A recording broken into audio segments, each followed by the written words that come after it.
ನವರಾತ್ರಿ ಆಚರಣೆಯ ಸಮಯದಲ್ಲಿ ಈ ನಿಯಮಗಳನ್ನು ಅನುಸರಿಸಲೇಬೇಕು. ಯಾಕೆಂದರೆ ಇನ್ನೇನು ಕೆಲವೇ ದಿನಗಳಲ್ಲಿ ನವರಾತ್ರಿಯ ಹಬ್ಬದ ಆಚರಣೆ ಆರಂಭವಾಗುತ್ತದೆ. ಶಾರದೀಯ ನವರಾತ್ರಿಯನ್ನು ದೇಶದ ನಾನಾ ಭಾಗಗಳಲ್ಲಿ ಅತ್ಯಂತ ಸಡಗರ ಸಂಭ್ರಮದಿಂದ ಆಚರಿಸಲಾಗುತ್ತದೆ.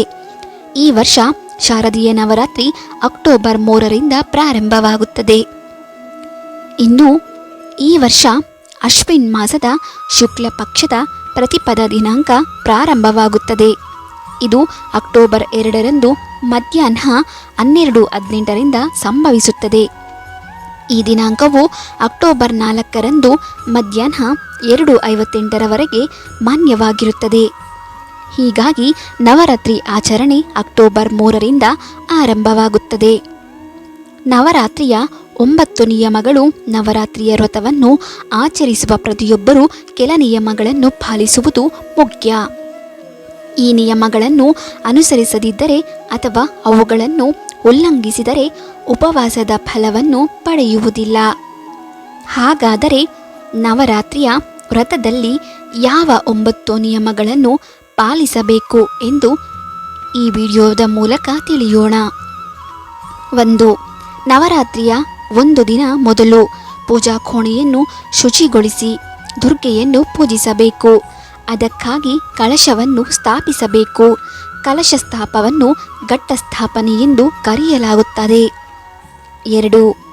ನವರಾತ್ರಿಯ ಸಮಯದಲ್ಲಿ ಇಡೀ ಕುಟುಂಬವು 9 ದಿನಗಳವರೆಗೆ ಸಾತ್ವಿಕ ಆಹಾರವನ್ನು ಸೇವಿಸಬೇಕು. 3.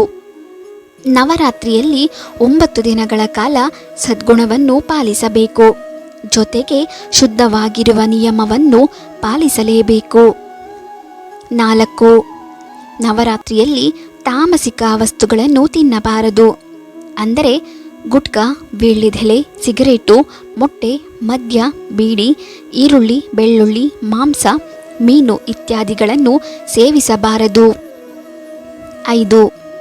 ನವರಾತ್ರಿಯಲ್ಲಿ ಉಪವಾಸವನ್ನು ಆಚರಿಸುವ ಜನರು ಬ್ರಹ್ಮಚರ್ಯದ ನಿಯಮಗಳನ್ನು ಅನುಸರಿಸಬೇಕು.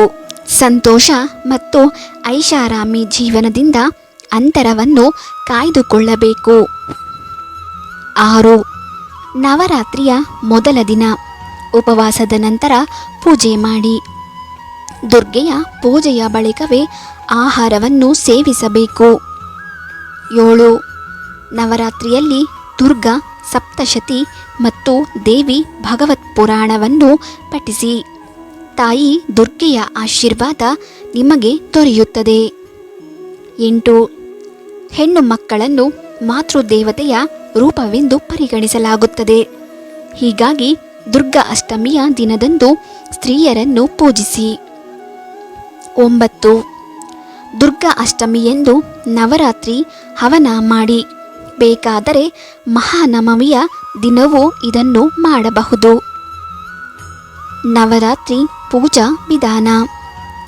ನವರಾತ್ರಿ ವ್ರತ ಆಚರಿಸುವವರು ಒಂದು ದಿನ ಮುಂಚಿತವಾಗಿ ಮನೆಯನ್ನು ಶುದ್ಧಗೊಳಿಸಬೇಕು. ಸ್ವಲ್ಪ ಉಪ್ಪನ್ನು ನೀರಿನಲ್ಲಿ ಬೆರೆಸಿ ಮನೆಯನ್ನು ಶುಚಿಗೊಳಿಸಿ ಸ್ನಾನ ಮಾಡಿ ಪೂಜೆಗೆ ಬೇಕಾದ ವಸ್ತುಗಳನ್ನು ಜೋಡಿಸಿಕೊಳ್ಳಿ. ನವರಾತ್ರಿ ಪೂಜೆ ಮಾಡಲು ಬೆಳಗ್ಗೆ ಬೇಗ ಏಳುವುದು ಒಳ್ಳೆಯದು. ಸೂರ್ಯೋದಯ ಪೂಜೆಗೆ ಉತ್ತಮ ಸಮಯ ಎಂದು ಹೇಳಲಾಗುತ್ತದೆ. ಬೆಳಗ್ಗೆ ಬೇಗ ಎದ್ದು ಸ್ನಾನ ಮಾಡಿ ಶುದ್ಧ ಬಟ್ಟೆ ಧರಿಸಿ ದುರ್ಗಾದೇವಿಯ ಎಡಭಾಗದಲ್ಲಿ ದೀಪವನ್ನು ಹಚ್ಚಿ ಅಖಂಡ ಜ್ಯೋತಿ ಬೆಳಗಿಸಿದರೆ ಅದನ್ನು ಆರದಂತೆ ನೋಡಿಕೊಳ್ಳಬೇಕು. ಕಳಶ ಹಾಗೂ ತೆಂಗಿನಕಾಯಿಯನ್ನು ಪೂಜೆಯಲ್ಲಿ ಇಡಬೇಕು.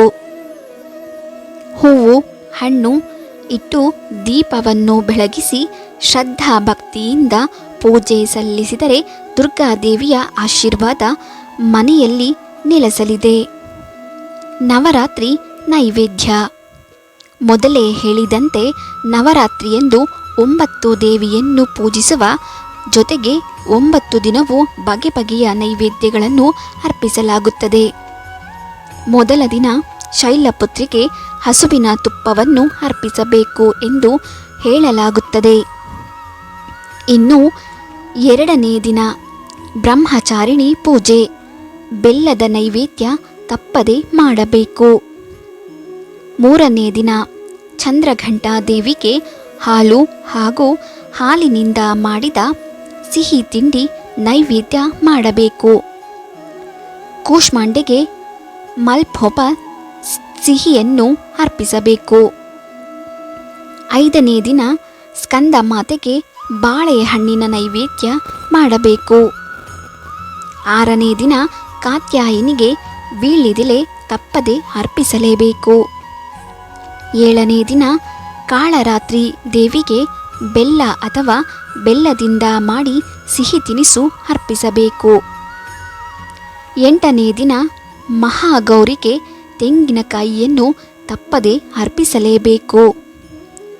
9ನೇ ದಿನ ಸಿದ್ಧಿದಾತ್ರಿಗೆ ಹೆಸರು ಬೇಳೆ ಪಾಯಸ ಅರ್ಪಿಸಬೇಕು ಎಂದು ಶಾಸ್ತ್ರಗಳು ಹೇಳುತ್ತವೆ. ಉಪವಾಸದ ಸಮಯದಲ್ಲಿ ಅನುಸರಿಸಬೇಕಾದ ನಿಯಮಗಳಿವು. ನವರಾತ್ರಿಯ ಮೊದಲ ದಿನ ನಿಯಮಗಳ ಪ್ರಕಾರ ಪೂಜೆಯನ್ನು ಪ್ರಾರಂಭಿಸಿ. ಇನ್ನು ನವರಾತ್ರಿಯ ಸಮಯದಲ್ಲಿ ಮುಂಜಾನೆ ಸ್ನಾನ ಮಾಡಿ ಮಡಿ ಬಟ್ಟೆಯನ್ನು ಧರಿಸಿ ನಂತರ ಪೂಜಾ ಸ್ಥಳವನ್ನು ಸ್ವಚ್ಛಗೊಳಿಸಬೇಕು.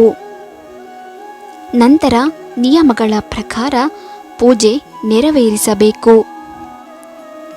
ಇನ್ನು ಮುಂಜಾನೆ ಸಮಯದಲ್ಲಿ ಮಾತ್ರವಲ್ಲ, ಸಂಜೆ ಕೂಡ ತುಪ್ಪದ ದೀಪವನ್ನು ಬೆಳಗಿಸಿ ಆರತಿ ತಪ್ಪದೆ ಮಾಡಲೇಬೇಕು.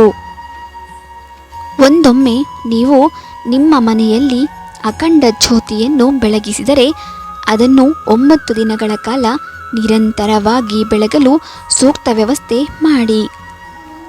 ಕೊನೆಯ ದಿನದ ಪೂಜೆಯ ನಂತರ ಅದನ್ನು ನಂದಿಸಬೇಡಿ, ಆದರೆ ತಾನಾಗಿಯೇ ತಣ್ಣಗಾಗಲು ಬಿಡಿ.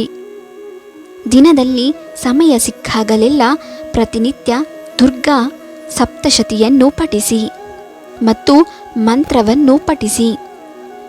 ಉಪವಾಸದ ವೇಳೆ ಹಣ್ಣುಗಳನ್ನು ಸೇವಿಸಿ.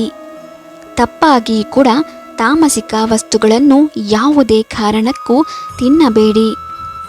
ದುರ್ಗಾ ಮಾತೆಯು ಶುದ್ಧ ಮನಸ್ಸಿನಿಂದ ಪೂಜಿಸುವವರಿಗೆ ಬಹಳ ಬೇಗ ಒಲಿಯುತ್ತಾಳೆ ಎಂದು ಹೇಳಲಾಗುತ್ತದೆ.